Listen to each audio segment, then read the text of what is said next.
Thank you very much, Mr. Speaker, and my head of delegation, Senator Sifuna, and maybe I should take this opportunity to state for everyone to know today, Mimi Sio Sifuna. Madam, welcome to the Senate. And Mr. Speaker, probably you should have made it clear which service to the Senate she's offering, because I saw Senator Cherelgei getting very excited when she saw a lady.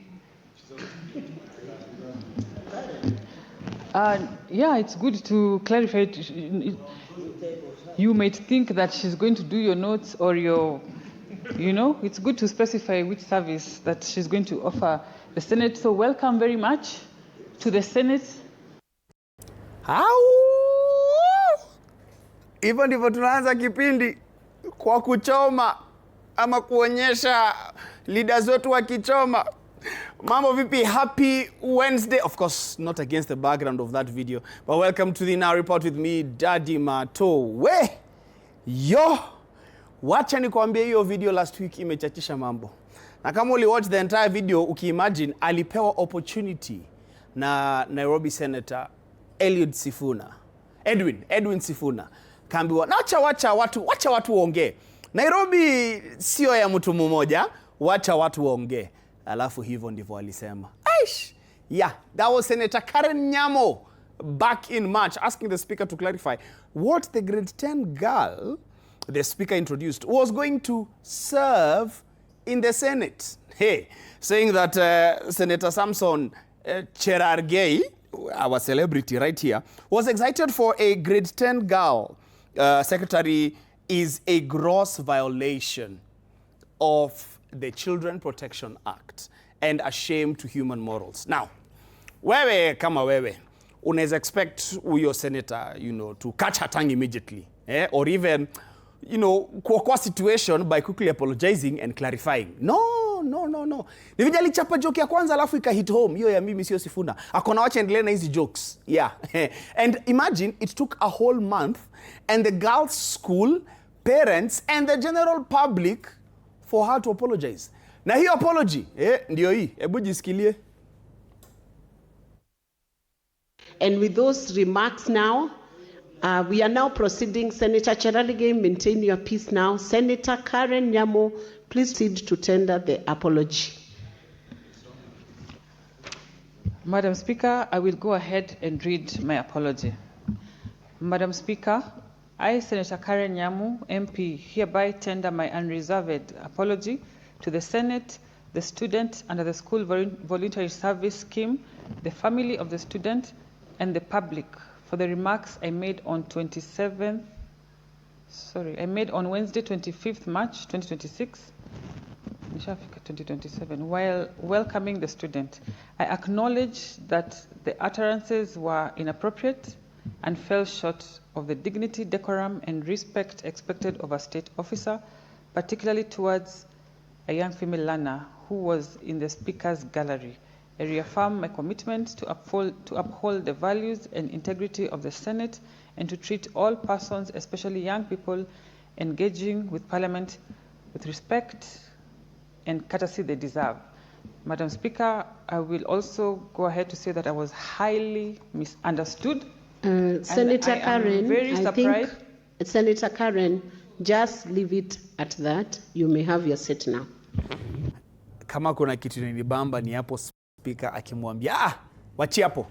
Imetosha. Hiyo hata usiongeze, wachana na ile ati nimemaliza kusoma yangu ya karatasi, sasa wacha niseme yangu iliyo rohoni. Katia hapo. But do you know that katikati she got cut off also by Senator Robert Ali? Because Robert Ali died. It looked like Karen Nyamo was under coercion to give a statement that she did not believe that was hers. But this apology is derailed for almost 10 minutes. Kwa nini? By the need to explain about elders and how within Parliament the framework for guiding proceedings is within the standing orders. Onata sisi tushaanza kupotea. And for the apology, now.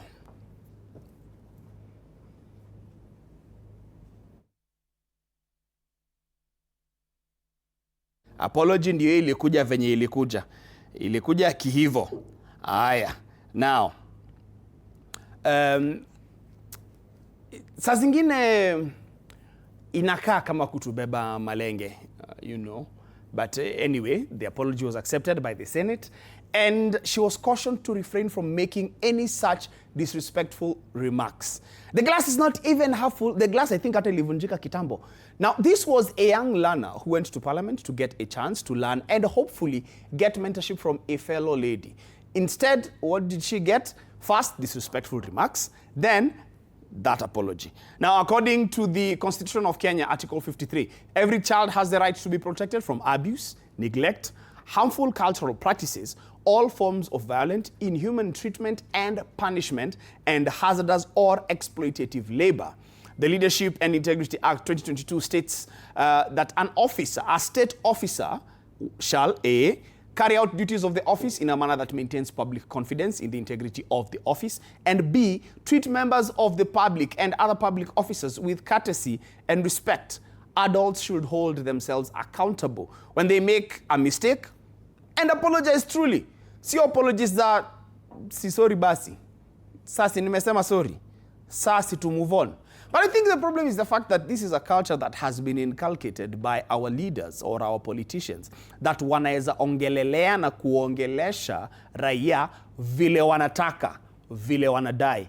And of course, wakati jokes zinakuwa taken too far, there are places where those jokes are not appropriate. Wakitaka wakuje hapa, tutawaita wakuje. Tuketi hapa na wao. Tupige jokes. Senator Karen Nyamoni na kuinvite ukuje TV47 tafadhali. Kuja tupige jokes mpaka ziishe. Uiseme ikutoke. Alafu ukirudi pale bungeni, mambo ni serious, because we are hoping and expecting that the integrity that you hold as a leader first, then as an adult second, are going to guide you based on the things that you say. But of course, this has been going on since March. Tuko hapa mali tumefika, but lakini lazima ishindwe ikikumbushwa ndio iwe funzo, tusirudi hapo tena. Sawa sawa. Haya, wanasemaga ati mti mkuu ukianguka wana ndege huyumba. Wana wa ndege yani huyumba. Environmentalists are branching out with some serious complaints leo. Green Spaces and NGO walikuwa busy planting 4,000 trees at Thiba Dam in Kirinyaga. While hawa wanachimba mashimo to save the planet, loggers are busy, wanachimba mashimo zingine kwa barabara. Hizo trucks za kubeba timba huwa mzito sana. Zinapitia tarmac roads and a rugged they make a rugged makeover.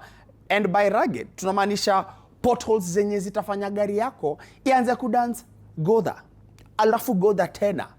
Green Spaces is calling on the government to axe the illegal logging before things get even worse. They're also saying that they're also asking, rather, you to be the root of the solution. They want every Kenyan to get their hands dirty and plant trees that protect our water catchments.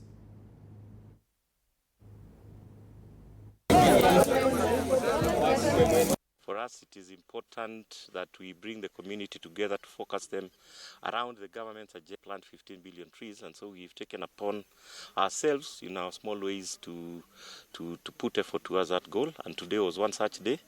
We have been able to plant 4,000 trees.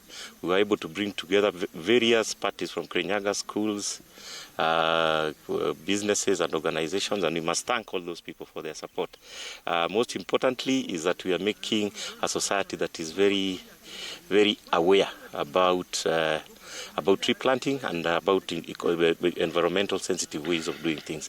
So as a CBO, I think we are achieving our goals day by day, and we are happy. My take on eucalyptus, and this is basically based on scientific evidence that government has relied on, is that eucalyptus, when it's planted, it dries the areas around it. And so government would only be doing that to be able to create more environmentally stable grounds. And so as much as it is expert-based, I think it's something that we ought to support, and it's something as an organization we are in full support of. Now leaving the central region of Kenya, tuende kidogo tukaribi huko coast kidogo. Religious leaders kutoka the Mijikenda community wanapiga kelele. And this time hawajakuja na Kayamba na Nzumari. Wame launch a brand new unity movement in Mombasa, and their message to the government is loud and clear. It's time to stop dragging your feet on the squatter crisis. Wanasema hizi issues za mashamba zenye zimekawia sana zina trigger vita na umaskini. Istosha wanadai ati wamechoka na approach ya wacha tuteki. Sasa they are just looking for the title deeds. They are looking at the 2027 ballot box. Sasa hawa wazee wame-announce mobilization drive moja bigi to make sure coastal residents vote for leaders who, you know, wanajua kufanya job yao. Na sisi religious leaders kutoka Mijikenda community wameamua isquatter issue haitasolviwa na maombi pekee tena. Ukiongea swala la squatter, wanaoumia Pwani ni Mijikenda. Sasa tumeshikana. Sasa ni mobilization. Wamezindua Unity Movement Mombasa. Wanasema serikali imeivisha ngoma ya tutashughulikia sana. Walikuwa wanatuambia watubambe. Wakati inapofika wakati wa uchaguzi, tuchague viongozi ambao wako na sifa na vigezo ambavyo vitashughulikia masuala ya wananchi, sio watu ambao wataangalia mambo yao ya kibinafsi. Sasa 2027 nikifika kwa debe, wanasema land issues zimeleta umaskini na conflict. Na 2027 watakuwa wanapigia debe viongozi wenye wanajua tofauti ya title deed na title ya WhatsApp group admin. Bado sisi kama wengi tumebaki kwa nyuma, lakini naamini kwa hawa wazee ambao wana taaluma ya juu watahakikisha nani anasemewa nani. Hata this time wakati kama kuna leadership ya kugawanya viti, wahusishwe zaidi hawa. Na sijui kama umekemba ati siku hizi mabishop wamepiga hadi bling. He? What happened to servant leadership? Ni mbaya sana. Anyway, still at the coast, as cases of gender-based violence continue to rise across the coast region, residents are now telling security agencies, cheki, mnalalisha nyinyi wase. Communities say too many suspects are being hidden, wanaprotectiwa, or mysteriously disappearing. Residents wanasema kuficha hao suspect only encourages more crime.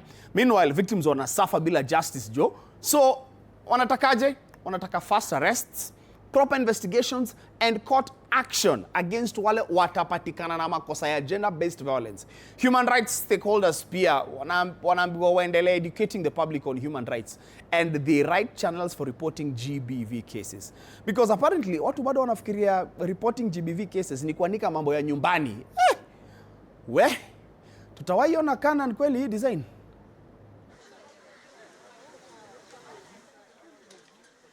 What is happening in the society? Lazima kuna haja ya kuwa mashirika yote, wanasheria, serikali,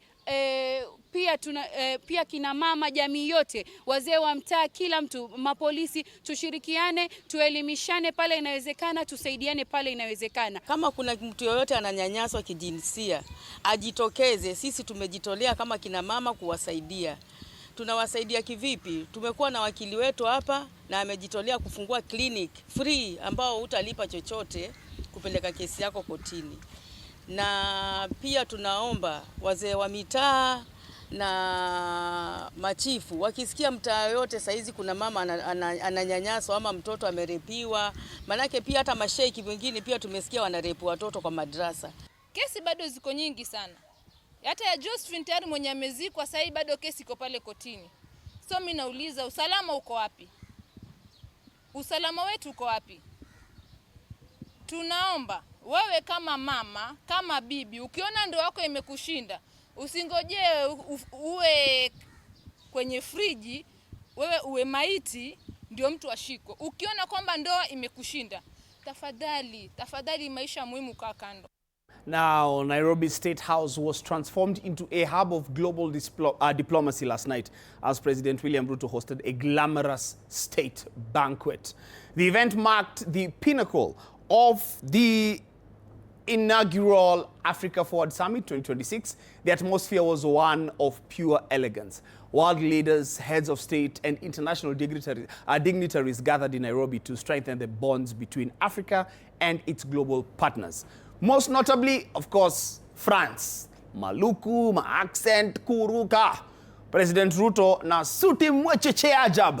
Akiwa naye First Lady Mama Rachel Ruto aliwakaribisha wageni Karibu Kenya, karibuni Kenya, hakuna matata, you know, type she.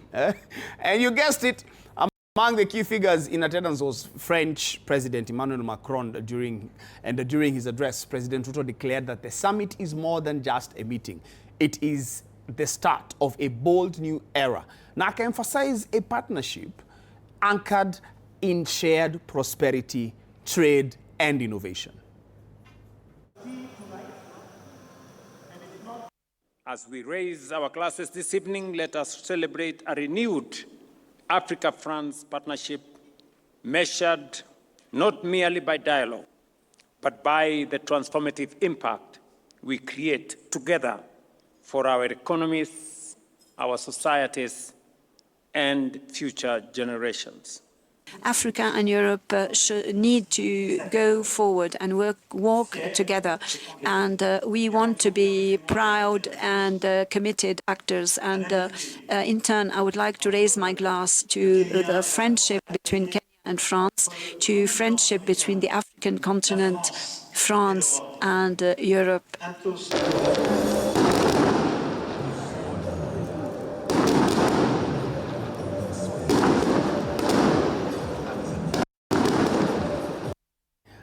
Venye Emmanuel Macron amekuwa kichapa hii trip, ameacha mark.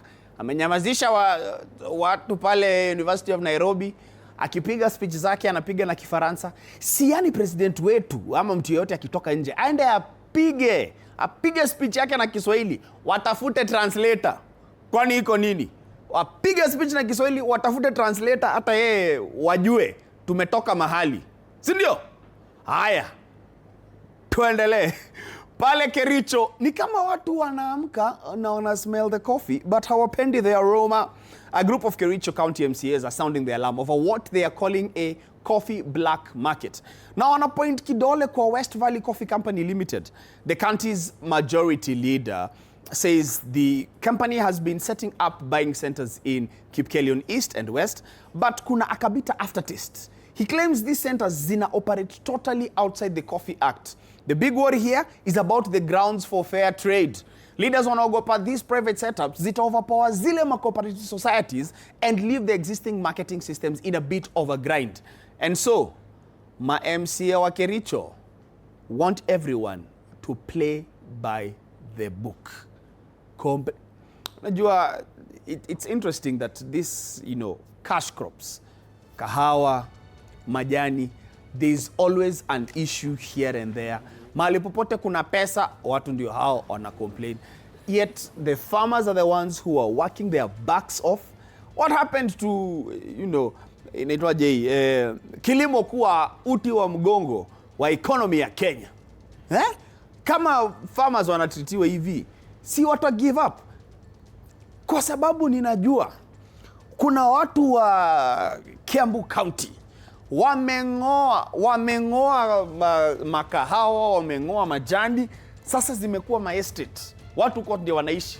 Unapita mahali unasikia kuna nukia vizuri, lakini unijua umejenga nyumba mahali kulikuwa kunafaa kuwa na kahawa. Tunafaa kupata pesa aje? But you see, if they are frustrated, they are frustrated.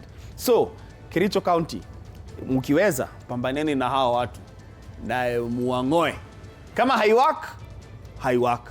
Thank you very much for joining us on the Now Report right here on TV47, your home of Untold Story. I'm Daddie Marto. Wacha tuende tupambane na mvua. Simkae poa.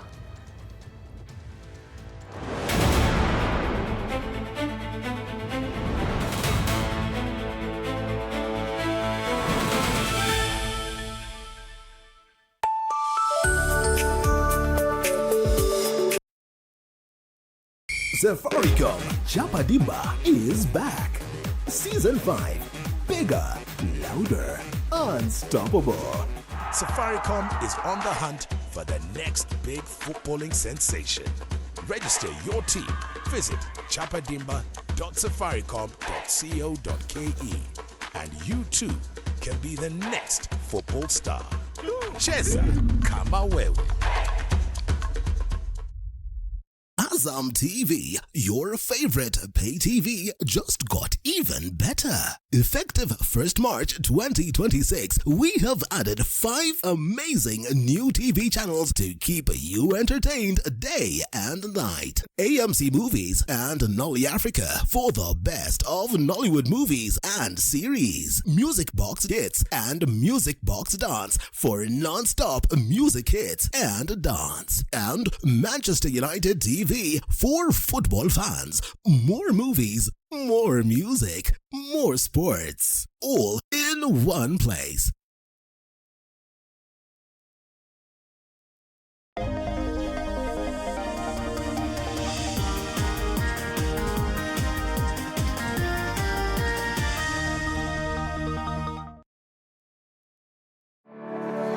Face the future with confidence by acquiring additional skills that will make you competitive in the job market.